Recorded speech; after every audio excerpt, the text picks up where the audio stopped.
welcome to the Marketing on Purpose show. I'm Haley Bowen. I am your host of the show, and I am running so late today. I actually just pulled into my driveway about 2 minutes ago, ran in, and so I'm actually going to just jump online right now and share this to the Headspace TV page. So bear with me, and I'm going to share this so that they can also see this live broadcast. Here we go. So share. Sorry about the techie stuff. I just wanted to get on. So here we go. And I'm also going to share it over into, of course, the DIY marketing group. The DIY marketing group is a group that I have on off my business page, Marketing on Purpose, where small business owners can go if they're tasked with doing their own marketing to get support, to get tips, to get some behind the scenes stuff, that kind of thing. All right, so I think I'm shared everywhere. Apologize for that. And now we can get started. So thanks for joining me. Today we're talking about, I wanted to make it easy on myself because I'm running today between meetings. And we are talking about your ideal client. So I thought, you know what, I'm going to give you just some insight onto how to identify your ideal client and things you need to know about them, a couple things, and then one action that you can take that will improve your overall marketing. So exciting. I see Kathy, you're on. Hey, Kathy, glad to see you here. Okay. So first, let's talk about why it's so important to identify your ideal client or customer. The reason it's so important is if you want to have effective marketing, if you want to create products that have a demand, you really need to understand who and why people will buy it, right? So for marketing, one of the things that we always do is we do some customer research. And it helps you to figure out how to talk to people, what to say, what's going to be meaningful, what is going to motivate buying behavior. If you don't do that research to understand what's going to motivate them to buy or why they'd be interested in what you're selling, then you just can't, your messaging won't be as effective. So if you're making assumptions about who is buying what you're selling, and your assumptions are wrong, that could be really bad for your business and for your marketing. And, you know, if you're going to be putting effort into something, if you are trying to get new customers or trying to, you know, increase the basket size of your customers or trying to get word of mouth going or whatever you're trying to do as your marketing strategy, if you don't understand who that's directed at, the communications and the messages and the way you go about it could be all wrong. So identifying your ideal customer is so important. I like to identify the ideal customer so that later on we can create what you call a buyer persona. A buyer persona is basically taking all the commonalities of your ideal customers and creating one fictional character. It makes marketing easy. Well, easier, because instead of trying to appeal to a lot of people, you're just directing your marketing to one fictional character who is representative of your entire target audience. So that's kind of good, right? So in the description of this episode, I said, I'm going to kind of give you the 3, 2, 1. So I'm going to give you 3 ideas to help you identify your ideal customer. I'm going to give you 2 things you need to know about them. And I'm going to give you 1 action that you can take right away. So here we go. So 3 things you need to know about your ideal, or 3 things to help you identify who should be your ideal customer. Because let me tell you, not everybody is your ideal customer. Not everybody who bought from you ever is your ideal customer. So here's some things to consider. When you're thinking about identifying an ideal customer, I want you to think about the lifetime value of a particular group of people. So, you know, if you have one customer who comes in buys one thing and never comes back. They're not as valuable to your business as somebody who is a repeat purchaser, somebody who is a recurring income for you, somebody who will buy like cross products. So they might buy a different line of products. So you have to look at what type of person is buying more from you or has a greater lifetime value, right? So if you are, for instance, if my business, so I've got some people who will buy one of my mini boot camps. And those mini boot camps are great, right? They're just like that little kickstart, right? We actually have a mini boot camp on building a buyer persona. They're not as expensive, they're not as much time commitment, and they're smaller. And then I've got the people who want to go all in, get the entire strategy done, get the entire foundation done, get all that clarity that they need, right? One is worth like or not profit wise, but like sales wise, almost 10 times the other. And sometimes more, because sometimes they'll do the boot camp and then they'll want to do other things. So when I'm targeting people for my business, I'm not targeting all the people who will just buy the mini boot camps, right? I want to target the ones who are going to buy the bigger package because they have a better lifetime value for me. I only need to sell to one of them versus selling to 10 of the people who will buy the mini boot camps. Now, just because I'm targeting the one who's going to buy the bigger package doesn't mean that I'm not going to sell the smaller packages or appeal to the people with the smaller package. But if I had to choose and had to replicate, I want to replicate the one who is going to have biggest lifetime value for me. So that's one consideration. In identifying your ideal client, think about not just, do I like them? Are they easy to attract? But you want to think about, what is the lifetime value of that customer? The other thing you want to think about is who gets, so that's one. Number two is who gets the biggest benefit from what you're selling. The reason that's important is the people who get the biggest benefit, those are the ones who are going to go out and talk about it, right? They're probably going to be easier to close or easier to sell to, but they're also the ones who are going to go out and talk about it. And in today's day and age, word of mouth is king or queen. Word of mouth matters. People care. And word of mouth can be like face to face or it can be online, right? So if you're targeting the people who get the absolute biggest benefit, you're more likely to get that really great word of mouth that's going to spider your efforts and will be really good. So focusing on those that get the biggest benefit also. So lifetime value, biggest benefit. Two things that you need to consider when choosing who is your ideal client. The third thing you're going to want to consider is, do you like working with them? Right? So you have, so if, if there's a certain kind of client that, you just do not like to work with and it makes you not happy to go to work, you're never going to do as good of a job for them, right? I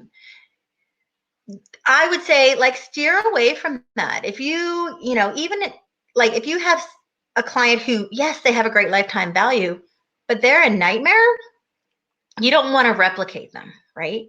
Basically, your ideal client is, think of like the top, like, depending on how big your business is, like the top clients that you have, one, if you're really small, or like 10 or 20. Think of the top ones. And those are the people you want to replicate over and over and over. And if you could replicate those best, most fun to work with, highest value, biggest benefit clients, your business would take off, right? So if you focus on targeting your marketing efforts and your product development and all of that great stuff towards those ideals, then you're going to end up being more successful. Okay, so that's the three things to identify your ideal client. And there's more stuff that goes into it. This is just, high level to kind of get you thinking about it if you haven't thought about it before. Okay, so what are two things you need to know? What are two things you need to know? So I'm so big on customer research. I always like, people have to know way more than two things about their ideal customers, because the more you know about your ideal customers, the better your marketing is going to be, the more effective it's going to be, right? But two of the things that I would say are two of, in this day and age, the most important things is one, why. Why they buy from you. Like, what is, not just from you, but why they buy what you're selling, I guess. What is the emotional reason why? You need to know that. Right? What is the emotional reason why they buy? People buy for emotional reasons. They rationalize those reasons with logic, right? But the decision to buy is an emotional one. So you need to understand what is the emotion and the emotional reasons why your customers buy. Because then you can appeal to that. Is it hope? Is it inspiration? Is it love? Is it fear? Is it guilt? Is it shame? What is the reason why they're buying from you? Is it comfort? Is it altruism, which is to help other people? What is the reason? You've got to know it. So then you can use that to trigger them to buy, to sell to them on an emotional level. Rationalize it later. Rationalize it later. So that's the first thing that you really need to know. The other thing you really need to know is, well, there's so many. The other one I'm going to give you, because you might not have thought of it, is how they buy. So you, of course, want to know like the buyer's journey, but I'm going to give you something a little more tactical, because you could actually do this now. You could figure out. So how, and I'm actually going to say not how they buy, how they engage. So most small businesses are really excited about social media, as you should be, right? Because social media, you can reach your target audience, you can reach who you want, you can engage with them, you can create connection, you can create loyalty and fans, and you can do all of this great stuff on social media that, if you had an ad in the paper, not going to work. Oh, I just got a comment from Terry. Hey, Terry. New to you, but loving it. Oh, awesome. Thank you, Terry. So what I'm going to tell you that you need to know. So, of course, you need to know like a zillion things, but I'm going to give you one more. You need to know what they share.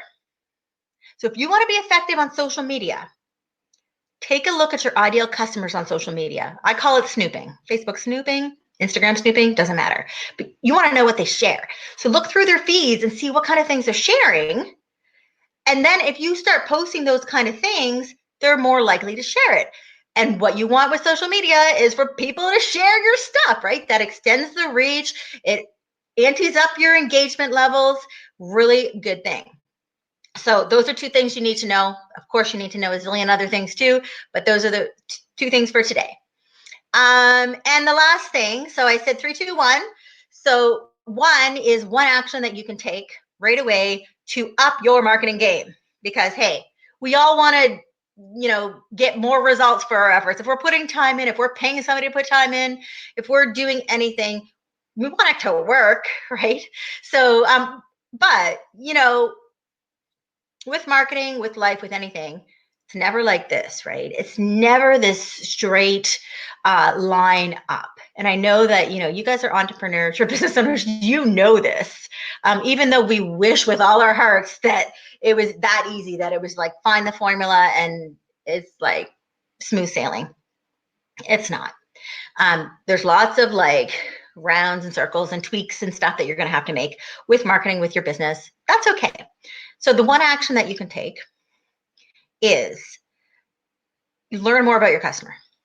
Sounds easy. I'm going to give you the question to learn. So I, of course, have like these questionnaires based on, business to business or business to customers or whatever. If you want a questionnaire to do like a full-blown research for your customers, I'm going to give it to you for free.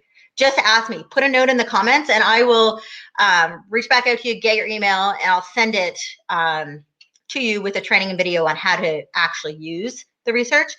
But if you just want to do something easy, something simple, something to up your game, talk to your most ideal customers. And you're going to ask them one question. It's a long question, but it's one question.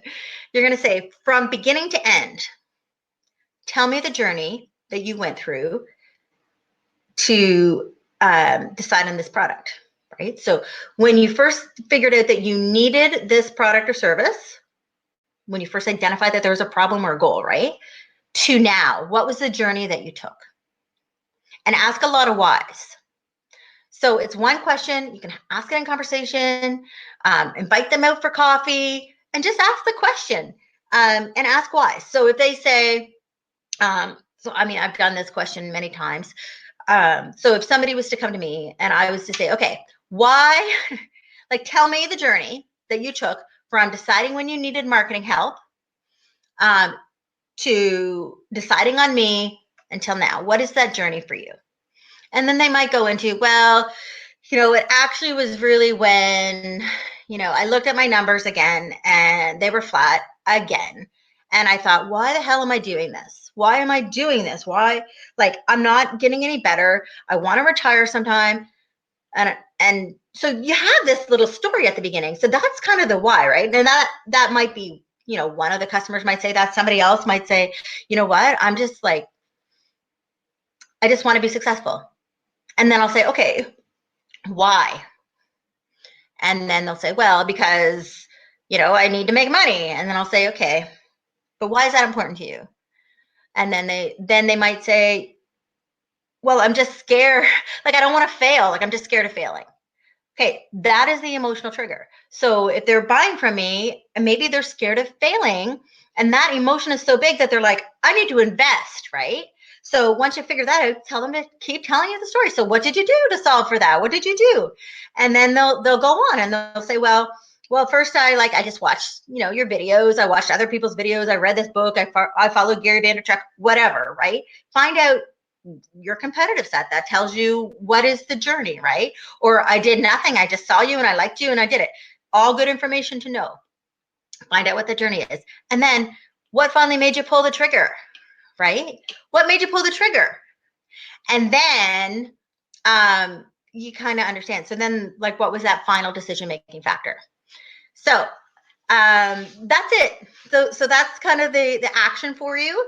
And the 3, 2, 1. So I've got a couple comments here from Mike. I'm going to take a look at those and see if I can answer them. Okay, so Mike says, I'm just going to throw it up. Hopefully I can answer it since I'm going to show it to everyone. Okay.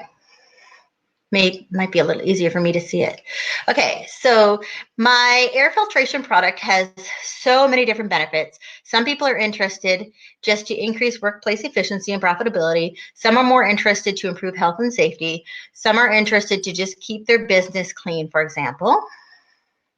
And then he goes on to say, hold on, Mike, I'm going to read the rest. I know your question here. Okay. I find it hard to determine what their motivation to buy would be until I'm actually in a conversation with them. Some products are more obvious up front, what customers would want. Some products are more obvious up front, what customers would want from it, I find. Okay, so everybody's product has a lot of benefit. I'm going to just take it down, Mike. Thank you so much for your question. Okay, so everybody's product has a lot of benefits, right? Features, benefits, da-da-da-da. It is in those conversations that you're going to get to the heart of what your marketing message needs to be. But have those conversations with the people who you have identified as your ideal clients, right? So you might find that your ideal customers, the ones that have the highest lifetime value, the ones that are the most pleasant to work with, that get the biggest benefit, they might be the ones that are driven towards specific types of benefits. But you still need to understand why, because it's not the benefit that makes them choose you. Right? There's some kind of emotional reason why that benefit's so important to them. So for instance, if you talk to maybe your top 5 people or top 4, whatever, and ask them that question, like, why did you choose me? Why? And ask it a couple times. You might get down to something that is really useful to you. And then it's not that you're not going to mention the other benefits in your marketing, because you will, because people need to rationalize things too. And especially if you're selling something for the workplace, people need to, they might need to sell it, right? Like people buy by committee sometimes. I don't know if your product specifically would be by committee, but you would focus more on the area where your ideal clients care. And you'll still mention the other stuff. So if I was to say, it is those clients who are interested to increase the workplace efficiency and profitability that tend to also buy this product and tend to, stay with us longer term. That's what you need to know. And then you need to say, why is it important for you? So to get effective marketing, though, is why is it important for you to increase workplace efficiency and profitability? Then they tell you. So you might find out, it's a pride thing. Maybe they want to win some award. You might find out that it's a money reason, and then you would say, why is it important for you to save that money, right? And get down to it, because then in your marketing you can talk about the whys, and you'll have so much more juicy things to talk about than just what the benefits are. So hopefully that answers your question. If anybody else has any questions, please throw them on. I have another meeting to get to, so I have to run in a couple minutes. But if you have any other questions, please add them in, and I will answer them. And if not, have a really great day. Hopefully you will take that one action. You might be surprised. Oftentimes people don't really realize why their customers are buying. And it will change. And you know what? If you ask 5 customers why they're buying, and you get 5 different answers, see what the commonality with those answers are. But you could still use those 5 different answers in your marketing, right? You can tell the stories, or you can focus on those specific emotions for your marketing. So Mike says thank you. You're welcome, Mike. Hopefully that answered your question. Everyone have a great day. This is it for Haley Bowen, Marketing on Purpose.